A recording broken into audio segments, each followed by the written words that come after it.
Okay folks, I'm back with another video, and today we're having a look at the Fujifilm X-E5, and this is a street photographer's review. So probably not the techie specky review you're kind of hoping for, more about just my day-to-day experience using it, doing some short video clips and street photography. First thing I want to talk about is going to surprise you. It's a spectacular statement, and one that is going to shock you. This Fujifilm strap is one of the hardest things to put on a camera I've ever experienced in my life. In fact, I'm going to chalk it up as the biggest accomplishment of my life. But it looks really good. And if we're talking about looks, the Fujifilm X-E5 is a stylish looking camera. It definitely looks the part.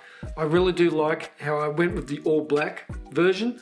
I thought I ordered the silver, but when it got here, it was the all black version, and I'm very happy with it. I think it looks pretty good, pretty stealthy, especially if you're wearing a black shirt, it's around your neck. It's a bit harder to see than maybe the silver one would be. And how does that help me? Well, I guess it just helps me blend in a little bit more when I'm doing my street photography. Because previously I might be using like the Canon R6 Mark II with something like this on it, and you cannot blend in, you cannot be discreet. Now, staying with the look and design of the camera, there's a couple of things that I would change. First thing is putting a flippy screen on. Every camera should have a flippy screen, and the reason why, sometimes I do a bit of vlogging, I do like recording myself, and I still use the old Rode Video Mic Go and Mic Go 2 and stuff like that. And so that sits on top of the camera. But if I'm vlogging, I can't have the microphone on top as well as the flippy screen to view myself. So that is one thing that I would definitely change. The other thing is maybe something you might not be aware of, and something that I did notice that other reviewers that were paid to do reviews or given free gear to do reviews didn't mention this. And that is this custom dial function here, this custom dial knob. It's very easy to push it around while you're walking around. So I had that set to my ISO, and I have the camera set to custom ISO 1, and that ranges between 125 ISO and 12,600 ISO, or whatever it is, whatever the max is. But my finger would knock this and then bump it into 100 ISO and not be in auto ISO anymore. For street photography, auto ISO is my go-to auto setting, and I miss quite a few shots that way. So I've actually disabled this custom dial here, switched it off completely. For me now it does nothing because it was just too easy to bump. And I have small hands, so you're going to bump it too, I can assure you. If you're using this in the street and walking around with your hand here, you're going to bump that dial. And the third thing I would change is this custom dial here to change your film simulation settings. It's just in a bad spot. You go to adjust your film simulation mode and your finger goes over the sensor, so you then cannot see your screen. It's really just a huge pain in the backside, which is probably why they made it visible from the top down, so you can see what you're doing that way. So they're the things I would change about the build and design. The things that I love is, one, the lightness of it and the portability. Yes, this has the amazing features of having an interchangeable lens, but it's also very small, pocketable, but also this around my neck all day, I don't notice it. Whereas with the Canon R6 Mark II, my neck was fatiguing, my elbow was fatiguing, my wrist was fatiguing. Like if I'm out for 8 hours doing photography, yeah, I was fatiguing. But not with the Fujifilm X-E5. It's stealthy, very, very manageable when it comes to travel, street photography, and everyday content creation. So definitely win, win, win for me.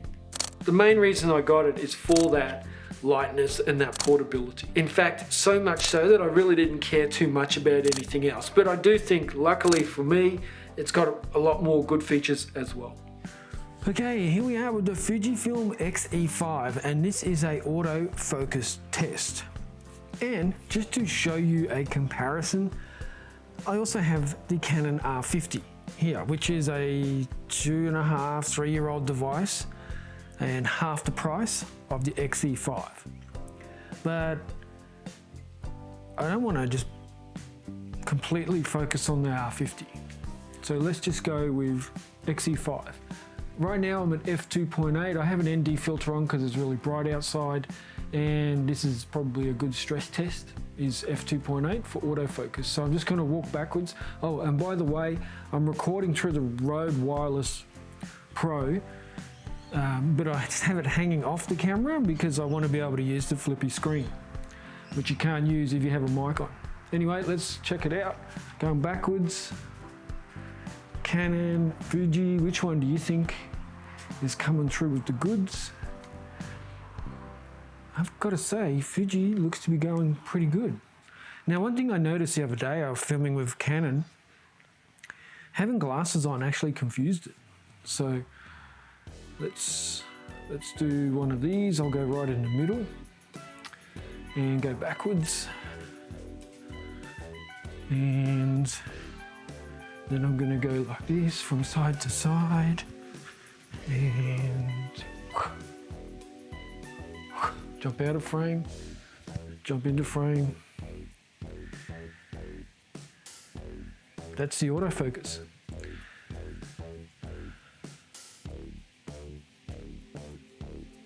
Back to it. Just quickly, I just wanted to talk about the autofocus. So from a street photography point of view, or a photography point of view, it seems to do okay. I mean, it's not like the best, but with street photography, it's hard because you might be trying to focus on a random person in a split second. So I actually use rangefinder mode, and I set my focus to only work between 1 meter and 3.5 meters. And I seem to get pretty good results that way. I think it's middle of the road when it comes to the quality of the autofocus. For video, you saw the results just before when I compared it to the Canon R50V, quite similar. And also now you can see what it's like. So this is just sitting here, talking head video, autofocus on. So yeah, nothing to really complain about when it comes to autofocus. Could be a little bit better, but I'm happy with it for the price point, and the competitors aren't much better or worse, so it's where it should be. Now my settings for street photography are f8 or f7.1 because you do have the APS-C sensor. So that gives you quite a wide depth of field. So there's a lot in focus when you're around that f7.1, f8. Then I have my shutter speed set to 1/500th of a second. And as I said, my ISO set to auto ISO from 125 to 12,600. That's how I have it set up for me to do street photography. Now another thing I really do love is that it does have a viewfinder. I did have a look at some other devices on the market, but they didn't have viewfinders. I was raised on a viewfinder. I am ingrained in using a viewfinder, and I love having a viewfinder. I have tried some other cameras out that don't have viewfinders, and I felt like a bit of a goose, you know, like I think it was the Canon R50V.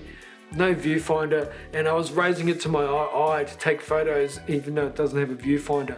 That's how built in it is for me, so I'm stoked that we have one here. Now for video, we have a lot of options here, and I appreciate all of them, although I'm a bit of a basic dude. Now you do have up to 6.2K resolution. We don't have open gate. I wish we did have open gate. I think that 3:2 aspect ratio is where it's at today, and having open gate is very important. I hope they release a firmware update like the MX5 has it and the Fuji X-E5 doesn't. But it has 6.2K, 1080p, up to 240 frames per second, and 4K I think is up to 60 frames per second as well. Now for me shooting video, it's in 25 frames per second because I'm in Oceania, and our frame rate is 25, 50, and we don't do 24 or 30 here. So that's why I'm shooting in 25 or 50 frames per second, or if I was doing slow motion, I would do 200 frames per second. And it just syncs well for us down here in Australia to do it that way. Now battery life is a bit iffy. I now have 4 batteries, and that gets me through a day. So I got the one that came in the box with the camera. You do not get a battery charger though, you had to charge it through the camera. So you can't charge a battery and use one in the camera at the same time unless you go and buy an extra battery charger, which is what I did. So I have a Fujifilm one, I have one from Jupio or something like that, I'll put the name up here, and then I bought a double battery pack from Neewer, however you say it, and that came with a portable charger which charges 2 batteries at a time. So I just went overboard with the batteries and got 4. I don't want to have to run out of batteries. I want to be able to shoot on the street for a whole day and not have to panic about running out of battery. Now, the X-E5 shooting in mechanical shutter 8 frames per second, which is not huge. If you want more, you can go to electronic shutter and get up to 20 frames per second. I've been in street photography, I don't use that. It's just too much workload for me to sift through 20 frames per second photos in burst rate. It's just so much extra work. And you get about 20 frames before the buffer fills up. 20 raw photos. A couple other things I want to mention before you go. Ports. There's not a lot of ports here. We do have a mic jack, a USB Type-C and a micro HDMI cable. The SD card slot and battery slot are on the bottom. I wish they were on the side. And that's about it when it comes to ports. The menus are not the most intuitive, however after 2 weeks I'm quite comfortable with them and I picked it up quite easily, so you would as well. If it's your first camera, the menus are gonna just come to you as the more you use it, the more comfortable you will get.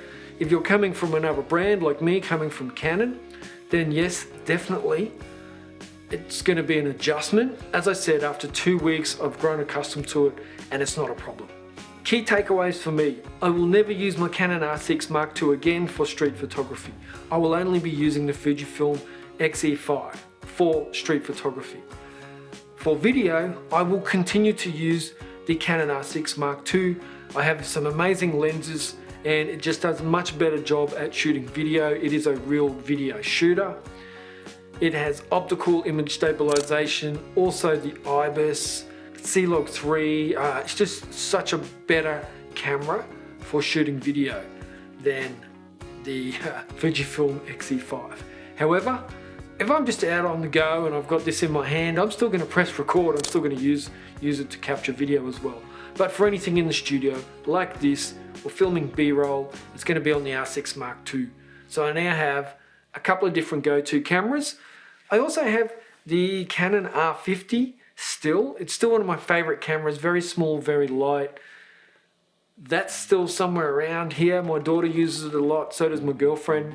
So all in all, the Fujifilm X-E5, I'm very happy with it. I'm glad I bought it. It was a bit of an impulse buy and I'm satisfied with it. Another thing I should mention quickly, I just remembered, it does have a diopter on the side for the viewfinder. So if you are poor-sighted like me, my eyesight's going, the older I get, then you can adjust the viewfinder to suit your prescription in a close enough way. Like if I take my glasses off, I can't see too much, but if I hold this up to my eye, I can see clearly through the viewfinder. So that's a real bonus as well for someone like me. That's it. Thank you for watching, and thank you for watching to the end, and I will see you in the next video.